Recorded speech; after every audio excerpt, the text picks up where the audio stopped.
Well, first of all, what kind of mythical powers does a Sun Devil have? We got to consider that.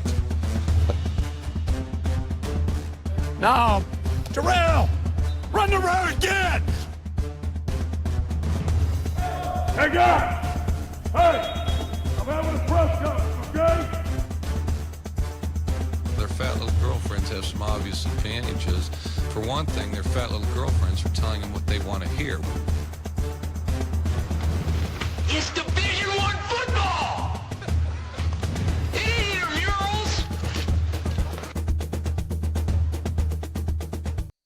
intramurals! All right, and welcome back to this week's episode of the Hoppy Huddle podcast.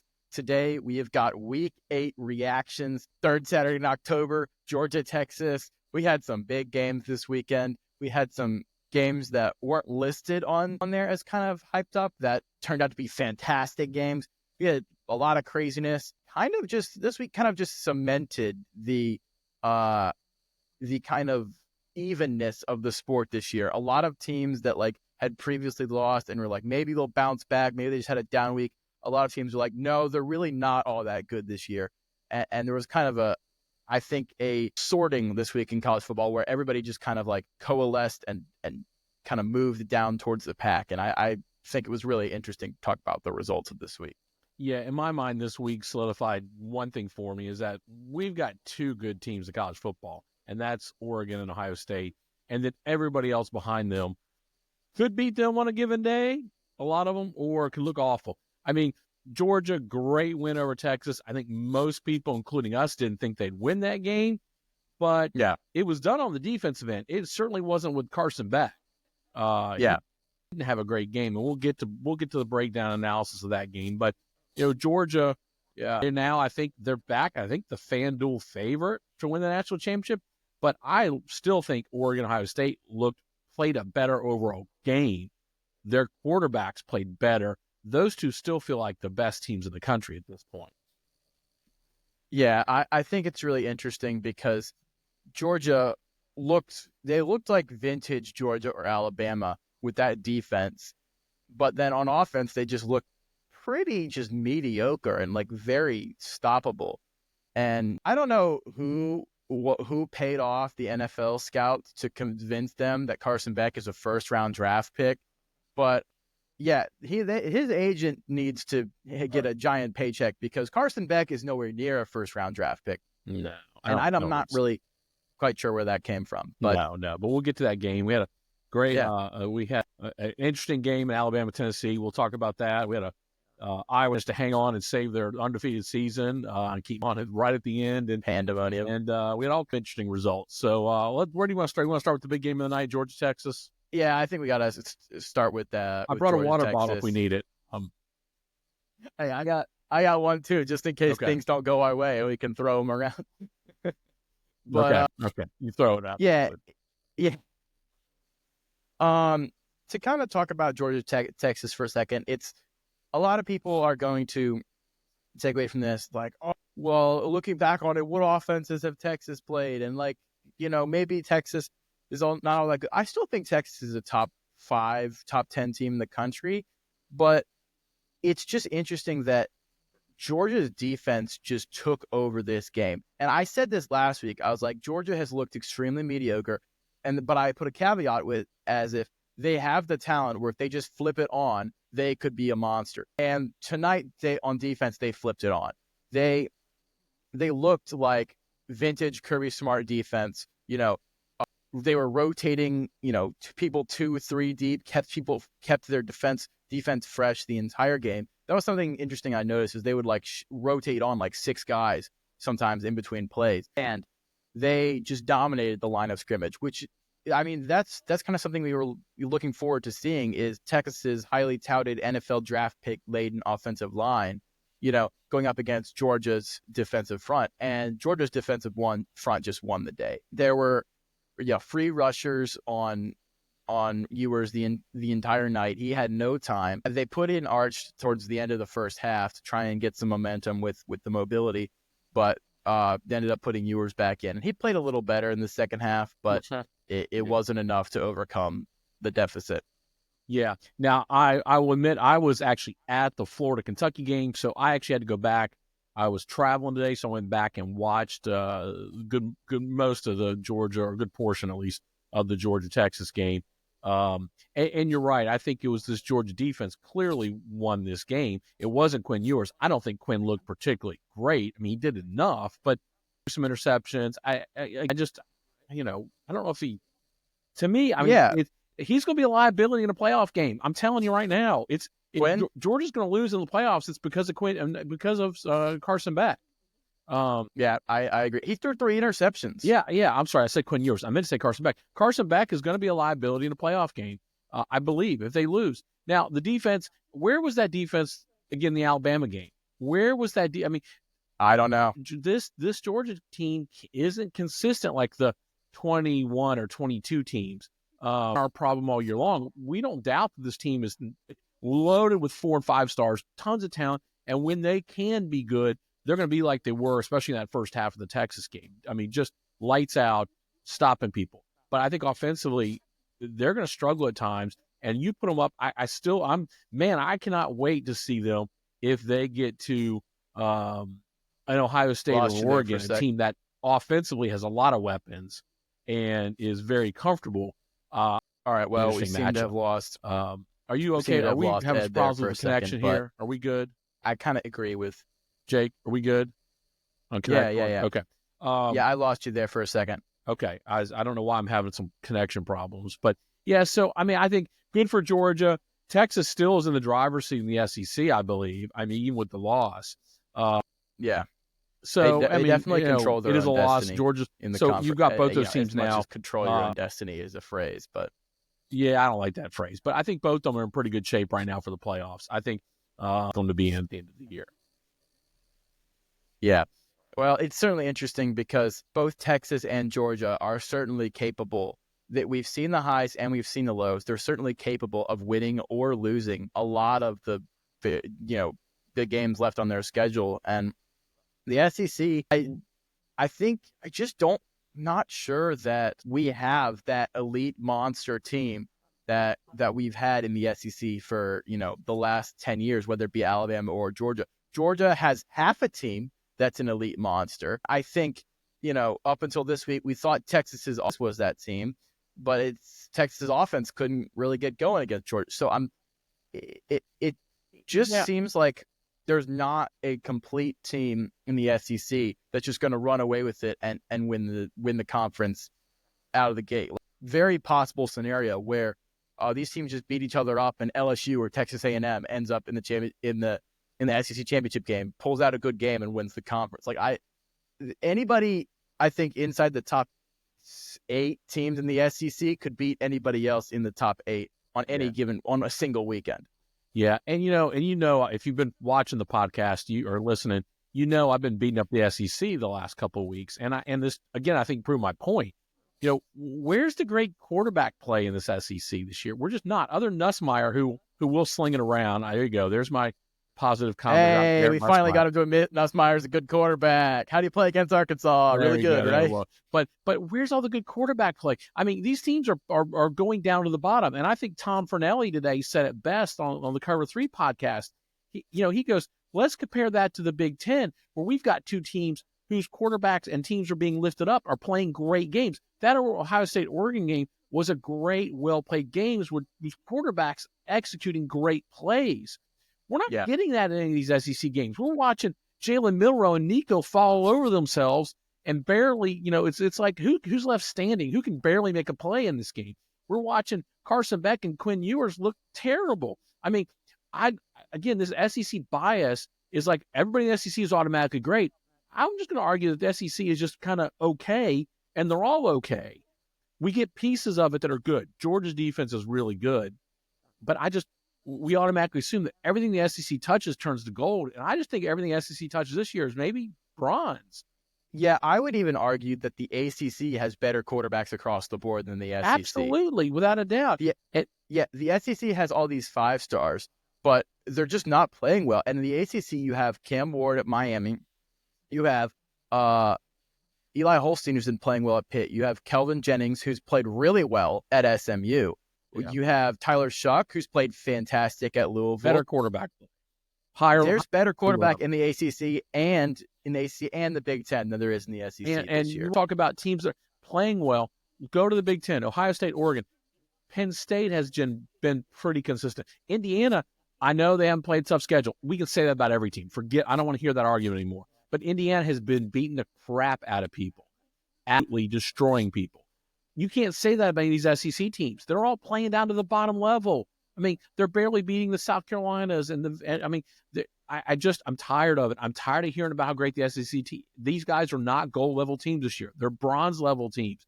And as soon as we all admit it, they're capable of being I think gold there's level just teams. there's no gold teams this year. No. Well, again, I think Ohio State and Oregon are. I think there's. But Oregon almost lost to Boise State, and Boise State's good. Like I think Ohio State and Oregon are like silver. They're like A- teams, but I don't think either one of them is guaranteed to just roll through the rest of their schedule. They're playing well. Again, I think as the season's gone on, they've been playing better. But Georgia won the game. We got to talk before we get to other games. We got to talk about what happened on the field with that referee call. You and I have not talked about this really because I was at the Florida-Kentucky game. We traded some text messages, and you kind of told me what was going on, and then I went back and watched it because I've got thoughts too. They may be the same. So my thought is the initial call, which was defensive holding, was a horrible call. It should not have been made. That was a terrible call. It was pretty blatantly not it. The wide receiver was just straight up blocking, and you can't have a defensive holding if the wide receiver is blocking. So, and then they eventually flipped it to not calling it, which is, I think, the objectively correct decision. They ended up with the correct decision. The process to get there, however, is what caused a lot of problems, in my opinion. I think it's a bad look for the SEC because what happened was they called the defensive holding. All the Texas fans get super upset and they start chucking stuff onto the field, Ole Miss style, right? Tennessee and Ole Miss style. No mustard bottles, but a lot of water bottles filled with, I'm sure, clear water. Definitely water. And so they were throwing stuff all over the field and it trashed, and they had to pause the game for 6 minutes and clean everything up. And, just a typical classy behavior from Texas. I'm not biased or anything. No, not at all. Biased. But anyway, so they threw stuff all over the field. They had to clean it up. And during that time, the refs basically stood around and had time to discuss, hey, this actually wasn't a defensive holding. It was pretty clear. They look up the Jumbotron. It's pretty clear. It's not defensive holding. It was a bad call. And did they really look at did they make that decision based on the Jumbotron? Really? I think probably not, but I'm sure the $2 billion giant scoreboard didn't help, I'm sure that they never looked up the giant thing on loop on blaring at them the entire 6 minutes. I'm sure they never looked at it. Definitely no. But they got together and they said hey, this is the bad call, pretty clear. We're gonna not call it, which is the right decision. The problem is now anytime there's a bad call, people are just gonna be trying to stop the game so that the refs have time to look through it. They didn't go to review, which is what confused a lot of people. They're like, you can't review that. You can't review that. Well, they didn't go to review. They just it's like picking up the flag after a play after you confer. The problem is it happened 6 minutes later because of the disruption in play of the trash. And so I think it's a really bad look for the SEC. I think it's a bad look for Texas. Now, luckily, it didn't affect the outcome of the game. Georgia was winning that game anyway.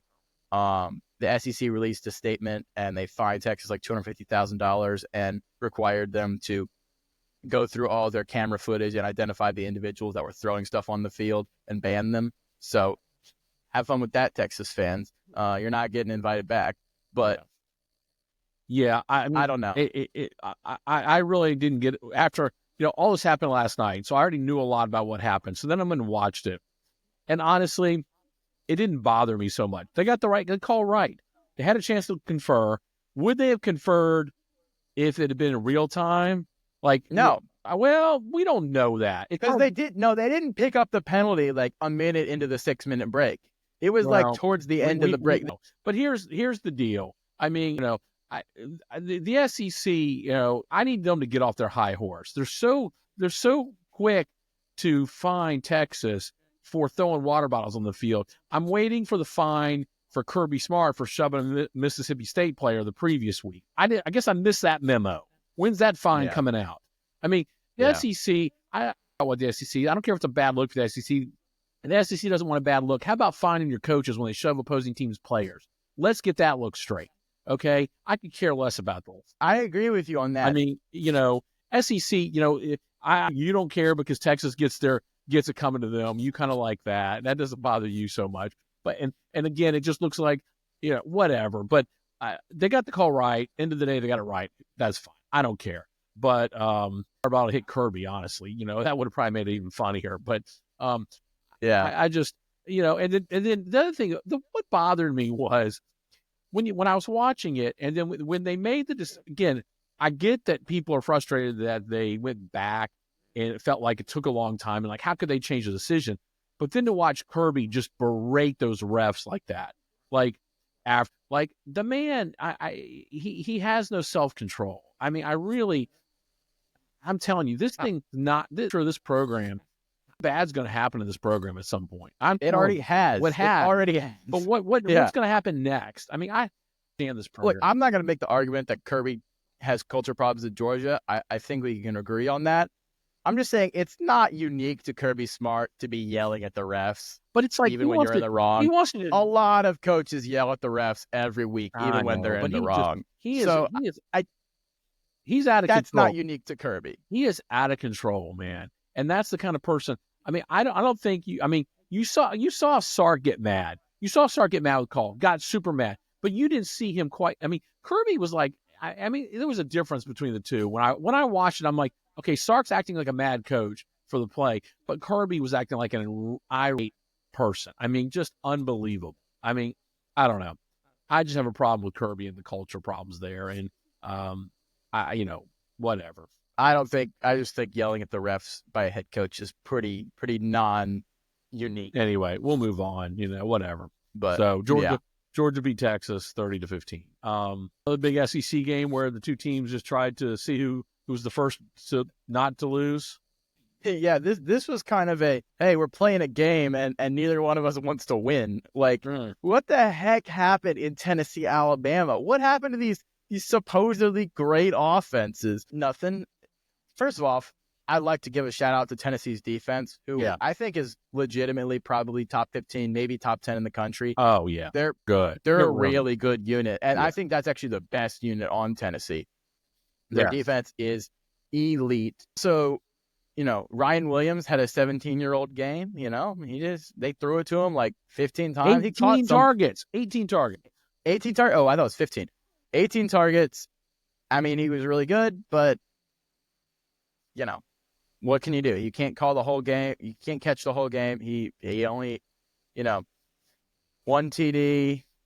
I mean, they couldn't. Their whole offense has been Milroe running and Ryan Williams through the air, and Tennessee stopped that pretty well. And I think it's something. There's something to be said for the way Tennessee's defense played in this game, and I saw some signs of life from Nico. I know he didn't play really well, and he still is missing he's overthrowing lots of people, missing open receivers, but there were a couple throws in there where you're like, okay, I get it. This is why he's a 5-star. Like he made this one play where he rolled out. Yeah. Yeah. And he threw it 30, 40 yard downfield, dropped it directly into the player's arms like a basket.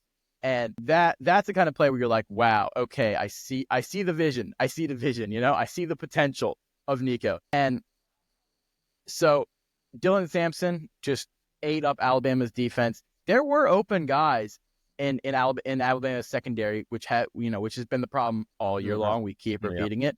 Nico didn't always hit them, which he's got to work on that accuracy. He needs to get some of that mid-range touch. A lot of deep balls. He over those. I mean, the only thing he hasn't overthrown at this point is North Korean government. I mean, come on. Seriously. I think you're dead on, Jake. I think you saw some signs, particularly in the second half, of him making, and I think it was more of the shorter, more intermediate stuff. It wasn't the deep balls. He did get connect on a few, clearly, and I think that was the difference in the game. And Jalen Milroe, I mean, neither one. They both completed 55, 51% of their passes. They weren't completing a lot. Yeah. Defense. I mean, we've been saying, you and I have been saying all year, Bama's secondary people have been running free all year. Tennessee was the first one yesterday, and Georgia also take advantage of that. The bigger problem for Bama was, Tennessee's got a great defense, but Bama's offensive line is just breaking down. And not protect him at all. And I think Milroe's getting worn out. I think he's having to do it. He said he's having to carry this team, and he's having to run, and he's having to pass, and he's having to basically do everything. And and if Ryan Williams in there, I don't know they don't have another option. The running game has been disappointing for Bama this year. I don't think they're getting enough out of the running game. I mean, what did they get? Milroe's always the best rusher. I mean, Justice Haynes had what, 22 yards? I mean, they need more from the running game, and they're not getting it. Tennessee did enough to win. I was going to say, did you see Bama's other freshman wide receiver, Odom, retweeted quick criticisms of Milroe for only targeting Ryan Williams? The ball 18 times. I mean, it's become a one-trick pony. I mean, we all know how Ryan Williams is so great, but you got to throw the ball to someone else. But I don't know if is that all Milroe's fault, or is that? I don't know. It could just be a play calling thing, but he may just be most comfortable and only looking at Ryan. I mean, he may not look at other. I don't know. I mean, what other Bama receivers does he feel comfortable with? This Bama team, and if you go back to the preseason, go back to our preseason podcast, I said that Tennessee would beat Bama in the preseason, that Bama would not be a playoff team because of this. I'm starting to I look like a genius at this point. I mean, you're not wrong. I don't know. I think Bama loses one more and they're out. Well, and LSU's going to love to stick that spear right through the middle. I mean, they're going to take it right Kalen through. DeBoer, he keeps losing like this. There's going to be, players transferring out of Alabama, and that could end up benefiting them. Well, it's just not going as well. It's certainly just a shock and a change from the way Nick Saban ran Alabama. Yeah. And, Tennessee, while they won the game, I wouldn't get too confident because, again, the offense still isn't clicking like it needs to. You've got a great defense. You've got a good running back in Dylan Sampson, but you're a long way away from saying you can compete even with Georgia, I think, or probably some of the upper-tier teams. I think, they play Texas. I'm still favoring Texas today over them. Over Bama? Tennessee. If Tennessee was playing Texas today, I think Texas would. So, I mean, Tennessee, if you wanted to be taken seriously for not just playoffs, but if you want to make a run, I think you've got to do better. So anyway, we'll see. Tennessee, they do play Georgia in a few weeks. I do know that's on the schedule. I think, in 3 weeks? Yeah, I think so. All right. All right. Well, where do you want to go next? Well, I mean, we don't have to all talk SEC because I don't want to get biased. Reed, I'm not going to be able to talk about the Who's because I was traveling and by the time I got to that game was over and I was focused on the Miami-Louisville game and the Auburn-Missouri game. I watched some Who's. I watched some Clemson Who's. You will have to probably give me, I got into the game in the Miami-Louisville game. I could not get, because the ACC, it was on the ACC network, I believe, right? Yeah. Yeah, and see, where I was in Florida, I didn't have the ACC network, and I couldn't get it. Where I was in games, it wasn't on, and I couldn't get it, so I didn't see the game. All I could do was watch the score on my phone, and so I really don't know much. I went back and checked a few things today, but I did not get to watch that. What did you think of the Who's and the Clemson game? It was a little like the final score made it look closer than it actually was. Clemson was up by either 1 or 2 scores at half, I think, but had pretty much had moved the ball and played much better. And in the third quarter, Clemson came out and essentially just was like, all right, we're done messing around. We're gonna just put this game away, and they did. And then Calandria led them to just a couple of scores in garbage time. No, wasn't that Musket who led the last score? Or no, Musket. Wait, no, the last couple of Calandria? Scores. Yeah, he in the fourth quarter, Musket led them for the last 2 scores. Okay, because I turned it on at like the third quarter once Clemson put it away. So I was just... Yeah, Musket came in garbage time, and got 2 scores. As a matter of fact, if you bet Clemson, that was what I found out later. Was people were texting me like, yeah, Clemson couldn't cover because Musket scored. Musket had 2 touchdowns in the last 3 minutes. So Clemson. Okay, that's what I thought. I knew it was in the fourth quarter because I kept checking the score, and it was not close. And then the final score, I was like, what happened there? Well, 21-17 with 3 minutes to go, and who's scored twice in the last 3 minutes, Okay. So anyway, much more than that, I didn't. Again, fortunately, it was kind of funny being in Gainesville yesterday.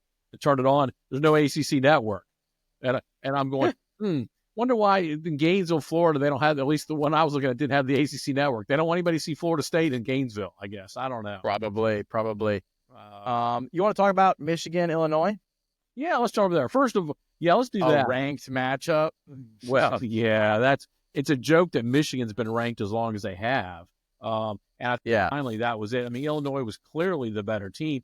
I watched some of this game early on, but then I just figured I like to see the forward pass, and I decided not to watch this game much more. If you didn't see this game, first of all, coolest uniforms ever. Oh yeah, I have to. I watched the little pregame show that CBS put on, where they all dressed up in like 1930s or 40s gear. They had like the British golfing hat or whatever it's called with the little brim and who was the sideline reporter? Jenny Dell, was it? Jenny Dell, yeah. She was dressed in like a 30s or 40s or whatever, like dress and stuff, and they were like talking like, God, that's the bee's knees. It was really funny. It was all black and white and gradient, and they had a cool shot where they were over the stadium, and it transitioned into color as the game started, which was really cool work. So shout out to the CBS production crew. They did a really good job with that. I hope they're bringing those. I mean, Illinois. I mean, these two teams are exactly what we thought. First of all, when they were up, 13-7, when Illinois finally kind of took that lead in the second quarter, I'm like, okay, this is done because Michigan can't score. They can't pass. No. They can't move the ball. Michigan's a bad football team. They don't know who they are. They're really defensively, they're not as good as they were last year, and they have no way. Will Johnson's out now. He was injured. Yeah. So, I mean, I'm worried now. Michigan may not go to a bowl. Have you thought about that one? Yeah, I have thought about that, and it's a little concerning. Don't they play Michigan? I don't think so yet, but they play Michigan State next week, and Michigan State beat up on Iowa. They just beat Iowa. Yeah. And we talked about, we were talking about at the beginning of the season that Jonathan Smith was going to have a slow start at Michigan State. But, first of all, that's a nice win for them. But, if he gets Michigan State rolling and they buy in, I think he's a great coach. I mean, Childs was 22 of 30 yesterday, 73%. Michigan State might win that game. And then Michigan's not going to bowl them because they're not going to beat Indiana, and they're not going to win some of the other games in their schedule. They're not beating Ohio State. By the way, is a crazy statement to say that Michigan has no chance against Indiana. Zero chance. They have zero chance against Indiana. So you want to talk about that game real quick? Michigan, Indiana. There you go, baby. Or sorry, Nebraska, Indiana. I ditched the Nebraska sweatshirt. But because I did watch a lot of that game. I watched a bunch of this game too. And let me tell you, Indiana has arrived. They are a legit football team. They don't just look fluky. This is not Lance Leipold, Kansas, or who's the Vanderbilt guy from a couple of years, like 15 years ago. James Franklin Vanderbilt's team. This is not Franklin Vanderbilt. This is not Leipold, Kansas. Indiana looks like a top 10 team. Unironically, they look like a top 10 team. The way they've played and the way they've beaten up on anybody. That's what a top 10 team should do. Indiana they just looked like really good, like not fluky, winning on the line of scrimmage, beating people with scheme. Their defense played really well. They were able to confuse Raiola and actually get some pressure up front. And Rourke went out at halftime. He has an injury, and it looks like he's going to be out for a little while. But the backup played pretty well as well. So I don't know what to say other than Indiana is a really good football team. They're a well-coached Coach team. Sick. Yeah. They're a well-coached team. The defense are not. I mean, this isn't a team full of 4 or 5 stars, but they play well together. They're not going to make a lot of mistakes. They run the ball well. I mean, go into this game, Nebraska's calling card was their defense. They had not given up a rushing touchdown this year. What did they do yesterday? Yeah. How many touchdowns again? 1, 2, 3. No. 1, 2, 3, 4, 5 rushing touchdowns yesterday. I mean, Indiana just put it to them. 50 Indiana points. is, when we talk about some of these teams like this in the past, you think they're kind of fluky and they win a couple games, they win some coin toss games. Indiana's beating teams by 20, 30 points. These aren't, yes, their schedule may not be as tough, but they're not leaving any of these games in doubt. They are beating the tar out of these people. They beat Nebraska by 49. And I don't crazy. think Nebraska's a terrible team. Yeah. No. Now, Rourke's an interesting, he's obviously a veteran. He's done a good job with them. I'll be interested to see if Jackson gives them a little bit different. I mean, he was actually pretty good. Could he be better than Rourke? I don't know. I don't know. I didn't watch a ton of that second half because it was such a blowout, which is, again, kudos to Indiana, man. Yeah, I mean, he was 7 of 8. He didn't miss much in that game when he was throwing the ball. Now, maybe some of the game was over, but I'll be interested to watch this game, what they do. I don't think it's going to be a big drop-off. Let's put it that way. And I think this team will continue to roll. And I do think we're looking at let's say they lose to Ohio State. They can be a one-loss Big Ten team. They've got a real shot to be in the Big Ten championship and real shot to make the playoffs. And that's why I had to go make sure I had an Indiana T-shirt to rep today. So, unironically, it's crazy to say, but Indiana seems like they are a playoff team, in my opinion, right now. And if the playoff was today, I think they would be in. Absolutely. It's crazy to say that, but Indiana is looking like a playoff team. And, I think they could make the Big Ten title game if things break right. They're undefeated in conference, undefeated overall. They could have one loss to Ohio State and win some tiebreakers. So, they're certainly getting the margin of victory tiebreaker. Neutral field right now. You put Indiana versus Tennessee. Who are you picking? Tennessee minus 2. Tennessee minus 2. Maybe. But I think Indiana's been more consistent. Yeah, I mean, you can only play your schedule. That's right. But Indiana has beaten everybody on their schedule by a margin that a really good team should beat that schedule by. We give Tennessee benefits of their schedule going, they beat Oklahoma. Oklahoma's bad. Okay. They beat Florida. Yeah. Okay. Is that a good in overtime? Is that a good victory? I mean, go down this list of what we call Indiana and Tennessee beat Indiana and Tennessee beat bad non-conference teams by similar margins. Yes. And then Tennessee's beating conference teams by a lot of margins. I mean, a lot. Yeah. So I'm all for this. Let's go Hoosiers, man. Let's keep this thing rolling. They're going to become our favorite team in the podcast here pretty soon. Yep. Besides Baylor, of course. So, all right. I think we got to talk Miami Louisville. That was it. And that noon window was great because I was sitting down there in Gainesville watching a number of games. This was one of them. What a ball game! This was such a great game. I was dialed into every second of this game. Oh my goodness, this was a great game. Now the difference, can I just say the difference in this game than the Alabama-Tennessee game? I felt like the Alabama-Tennessee game, you had two teams that basically weren't really trying to win. They were trying not to lose. Like, it was like, okay, these were two teams that were playing at a decent level. And yes, the defenses were struggling, but you had two offenses that were just excelling in this game. Yeah. Yeah, the difference between, like I said, Alabama, Tennessee, and Miami, Louisville is in Alabama, Tennessee, each team really kept being like, kept trying to give the game away. And in Miami, Louisville, both teams were trying to take the game away. Every single time they touched the ball, they're like, we're going to go down, we're going to take control of this game, we're going to get the momentum, and we're going to score. Kelvin Jennings for Louisville and Cam Ward for Miami Tyler Shuck. Tyler Shuck, hate on him as you will. He had some, he had some bad plays. He had some good plays. As a college quarterback, I think he did pretty well, 60% completion. He had 51 attempts, so that is a lot, but 31 for 51, 342 yards. I still think he played pretty well, especially didn't throw a considering It wasn't didn't his throw a fault. pick. It wasn't. You can't put that loss on Tyler Shuck. Nope. Louisville's defense just didn't come up, and also Cam Ward is just really good, and Cam Ward willed Miami to victory yet again.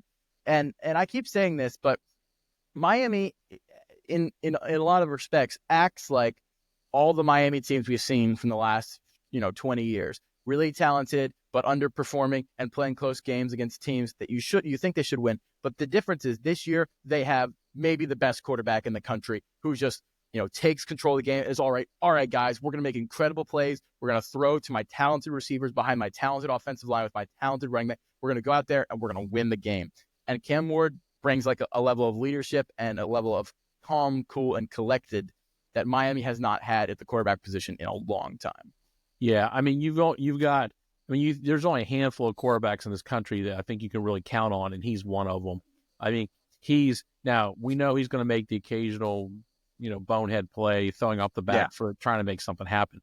But what's great about him is no matter what happens, he's going to make plays, and he did that yesterday. Every time you think Louisville, that crowd was into it. It was a sold-out stadium, a blackout. It was an intense place yesterday at Louisville. They love their football. Stadium Pulse was going off. Oh, every time Louisville, you thought, oh, here they come, and Miami can't handle it. Cam Ward and the Hurricanes answered. And Fletcher, Martinez, a double duty at running back. Cam was making plays. Big combo. That's what you want out of a team that is high quality, high caliber, a team that you expect to make the playoffs. And I think that's what we got. And you can say, they should be beating good teams, beat teams by more. But you know what? I think good teams also just find ways to win sometimes when things aren't going their way on the road. And that's what Cam Ward did. Miami answered the bell. Now you look ahead. They've got Duke, they've got Pitt. Okay, maybe there's some pitfalls there, but really, they've got a pretty easy road. They're going to be heavy favorites in every other game. And honestly, they get to the ACC championship and they're undefeated. Even if they lose to Clemson, we assume that'll be Clemson and that not Pitt or Duke. As long as it's not a blowout. As long as they don't get destroyed, they'll be in the playoffs. Cam Ward's going to make some noise. I mean, he's the difference. That's why he's going to be a Heisman Trophy finalist, I think, in New York City at this point. Whether he wins it or not is different. We don't know, but he's incredible to watch. It's fun to watch him. That was a fun game. Yeah, and I think when you get into the playoffs and you're just playing other talented teams, other good teams, I think the difference is going to come down to, who can make clutch plays in clutch moments. And nobody is better at that than Cam Ward. And so it would not surprise me if Miami is able to win, a game or two in the playoffs and really make a run because just Cam Ward is able to make the key plays at key moments. Yeah. And I don't think Shedeur Sanders is going to be in the playoffs. That'd be the other one I'd like to see. But he's really having a good season. But you never know. Yeah. So Colorado still in the Big 12 title race. Still in the Big 12 title race. They beat who they beat today? Colorado. They beat Arizona pretty badly. So yeah, they beat Arizona pretty badly. Maryland, they beat USC. They went out to or no, it was at home. It was at home. Yeah, USC came out to Maryland and they got their butt handed to them on a silver platter. Jeez, Lincoln Riley, 3-4. Yikes! Not exactly how you wanted to start out your Big Ten tenure. No, but I think it comes down to USC is a collection. They're a really good 7-on-7. They don't have the dudes on the line of scrimmage on offense to really give Miller Moss enough time. Yes, Maryland led for 50 seconds, but that's true. They got their butt handed to them because USC is supposed to blow out Maryland. It's not that. Yes, they didn't actually get blown out, but they got embarrassed. USC should not be losing to Maryland. It's USC. Yeah. They're USC. They should be better than that. So Miller Moss. Tell me who you'd rather be, USC, Auburn, or Oklahoma at this point. USC, Auburn, Oklahoma. Rather worse. Yeah, so I don't know. I think Oklahoma getting blown out by South Carolina at home is probably the worst. Yeah, and I think situation USC to could put be in. together some wins. Auburn may be able to put together some wins. I'm not sure Oklahoma's going to put any wins in that Yeah. offense. It's really fun. It's like USC and Oklahoma fans are just together in misery. Like, man, why did we ever hire this coach, bro? Like, Venables is not working out. Like, and Riley's not working out. You know, it's just Miller would've Moss thought- was Who would didn't have play thought that hire awful, would have but- killed two teams? That hire, yeah, Lincoln not Riley. me. Not me. And yeah, I mean, Maryland, Oxley played pretty well, or Loxley played pretty well, or coached pretty well. I don't know. Maryland's kind of always that middle of the road team in the Big Ten. They'll be able to jump up and get somebody, and they got USC this week. Hey, don't look now. Maryland could actually finish. I think they can finish. Looking at their schedule, they're 4-3 now. It's not impossible they could be 9-3 or 8-4. No, saying you're they're right. gonna It's get not there. impossible. I mean, They're not a bad team. now they're going to lose. I should say they're going to lose to Oregon, and they're going to lose to Penn State. But I mean, the other games are winnable. Yeah. Let's talk UCF Iowa State. I went back and watched I watched because I was traveling back, trying to get back from out of parking. Once the Florida game ends, good luck getting back to your location from parking. But I did go back and watch the end of this one this morning. So maybe give me a little bit about your take on watching more of the game than I did. Yeah, so this was craziness. UCF, they led this game. They should have won this game.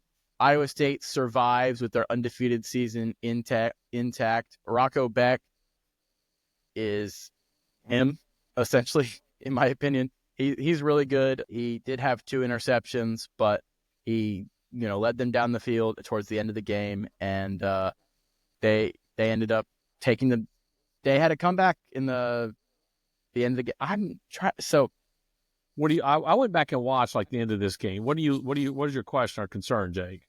I don't know. Sorry, I was trying to look something up, but I couldn't find it. So while you're looking up, let me just say my thoughts on this. I mean, it was a little bit like Miami. They've got a good quarterback. Now, I'm not trying to compare Rocco Beck to Cam Ward, but when I saw Rocco Beck lead particularly that last drive, I saw someone who was capable of making plays, stepping up and making the plays needed when you need your quarterback. Every team that has one of these magical seasons, needs a leader to step up and plays. And Rocco, when I went back and watched it, I really wanted to see what he does. And I mean, he was really confident in the pocket. He didn't seem to be, the moment didn't seem too big for him. And that's why I think Iowa State's going to continue to win, because I think he's the kind of person they need. Now, are they going to stay undefeated? I don't know. Are they going to win the Big 12? There's a couple other good teams that are vying for that. But I like what they're doing, and that's why they're going to continue to win, and they're a real legitimate playoff contender. Yeah, UCF's just kind of season of pain continues. They've kind of had this problem all year where they've played really well in games and then ended up losing them. And UCF's defense is still as porous as ever.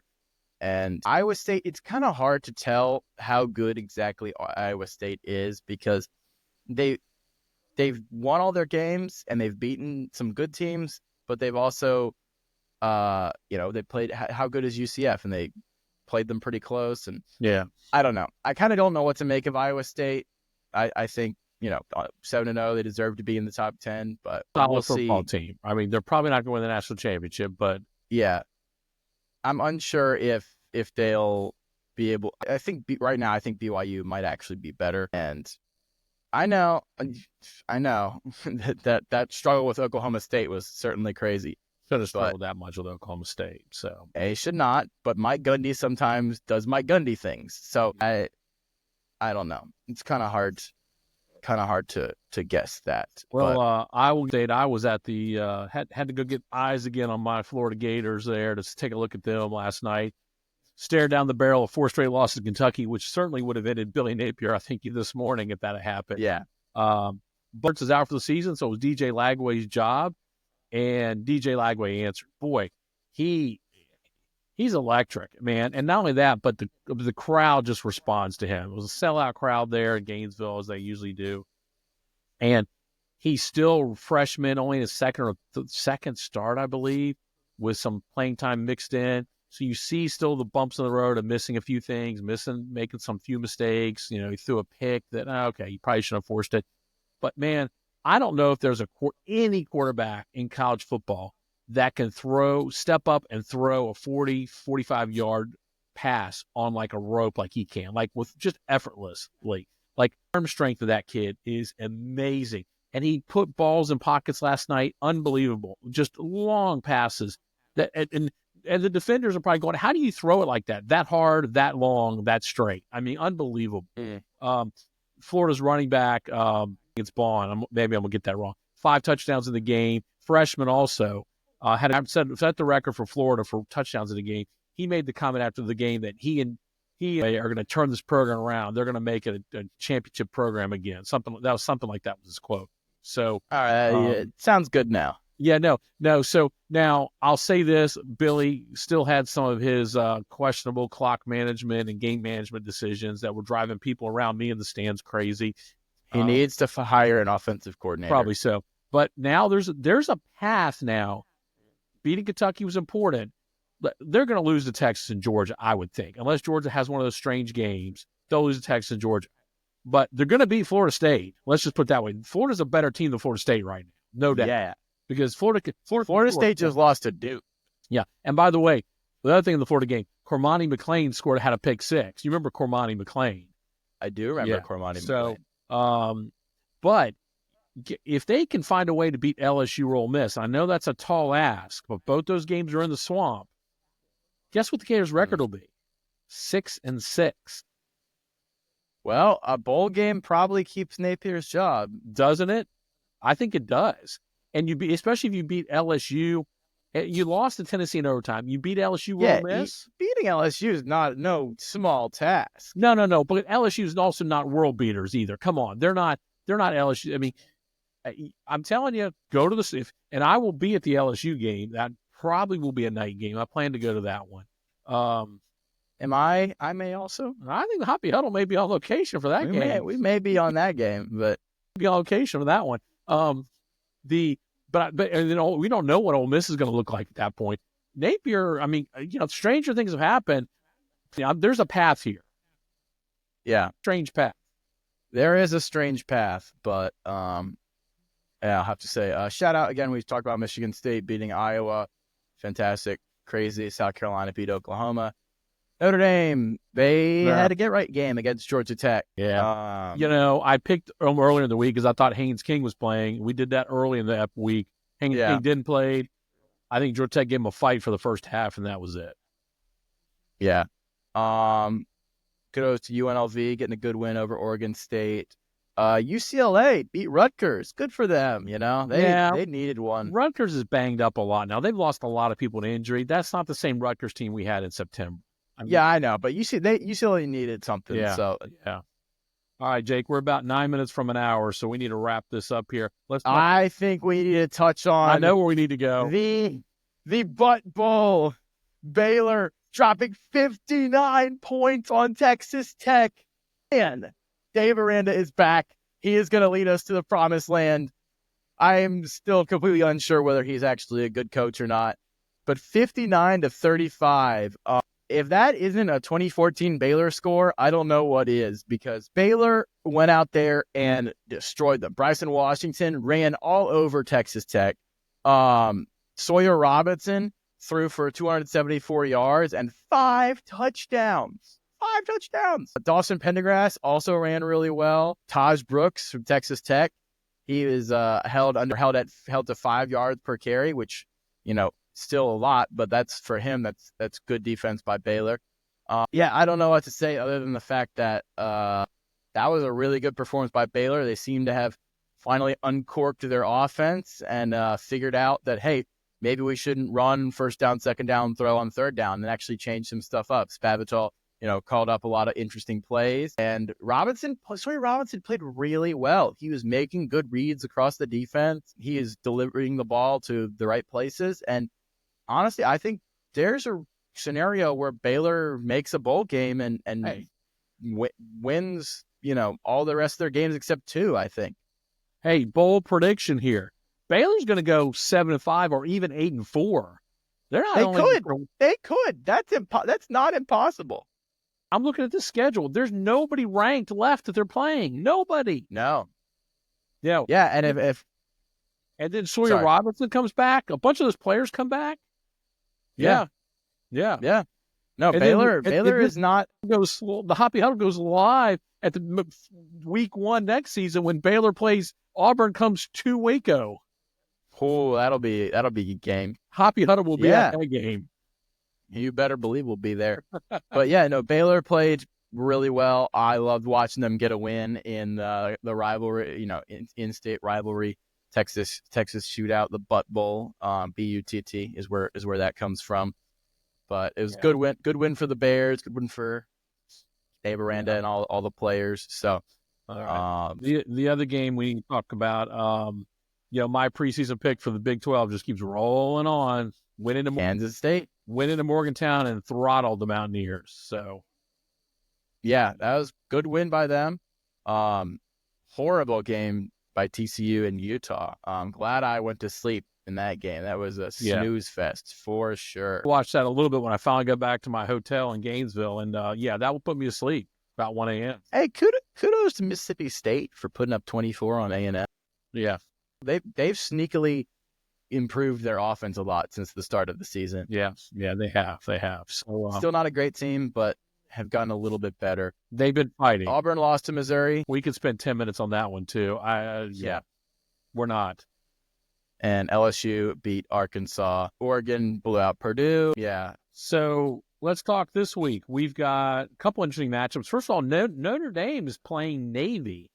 ranked matchup. That's a ranked matchup, and I don't think that's somewhere unusual. Is it at? I don't know where that game is. Isn't it like in Maryland or something? I don't know. We got to figure out where that is for our podcast this week. We got Michigan State's playing Michigan this week. We've got Florida State playing Miami. Miami's going to be the living tar out. Yeah, and stay tuned for our preview episode on Wednesday. Yeah. Missouri goes to Bama. I think that's Bama will exact their revenge on Missouri and get healthy. We'll finally see again Missouri, I think. Yeah, Missouri. I don't know. I don't think Missouri goes in there. What else do we have coming this weekend? Seems to be a little bit lighter weekend. Big matchups, I think. We're getting kind of a break before we get into some other matchups the following Yeah, week. and the Hoppy Huddle maybe traveling on the road this weekend. Yes, we do. Oh, we do get a couple. Oh, 2 other big games this weekend. Illinois is going to Oregon. I don't expect Oregon to have problems, but Illinois is a tough defensive team.